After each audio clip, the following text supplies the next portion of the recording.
বন্ধুরা, আমি অনিতা নবনীতার দিনকাল পরিবারের সবাইকে স্বাগত। সব কেমন আছেন? আশা করি ভালো আছেন। আজকে বানাচ্ছি তাল আঁটির ফুলুরি। কালো জিরেতে আর মৌরিতে আমি ভেজে নিয়েছি কাঠখোলায়, এই যে দিয়ে দিলাম। আর এই যে এটা তাল আঁটি, এটা চালের গুঁড়ো, আর এটা আটা, আর ভিতরেতে গুড় আছে, এই যে গুড়। আপনারা চাইলে চিনি দিয়েও করতে পারেন। এই যে অল্প পরিমাণে একটু খাবার সোডা দিয়ে দিলাম, দিয়ে এবার আমি এইগুলো কিছু লুচি হবে।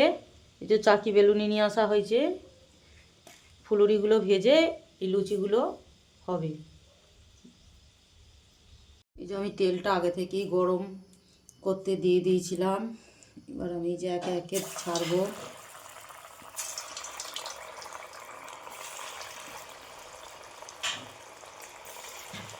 একে একে সব দিয়ে ভেজে নেব।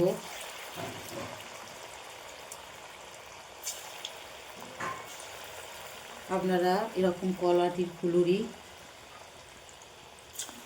কে কে বানিয়েছেন আমাকে কমেন্টে বলবেন। আপনারা কিভাবে বানান আমাকে একটু কমেন্টে বলবেন। এই যে আমার ভাজা হয়ে গেছে আটির ফুলুরি, এই যে রাখলাম।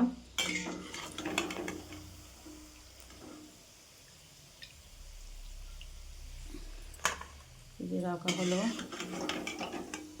অবশ্যই আপনারা কালো জিরে মৌরি চাইলে আপনারা দুটোও দিতে পারেন, আবার শুধু মৌরিও দিতে পারেন, কিন্তু অবশ্যই ওইটাকে একটু কাঠখোলায় ভেজে দেবেন। কাঠখোলায় ভেজে দিলে সেইটা খেতে খুব টেস্টটা ভালো হয়, কিন্তু কাঁচা দিলে আমার মনে হয় সেটা ভালো লাগে না। ভিডিও যদি ভালো লাগে লাইক শেয়ার ও সাবস্ক্রাইব করে আমার পাশে থাকবেন। ধন্যবাদ বন্ধুরা।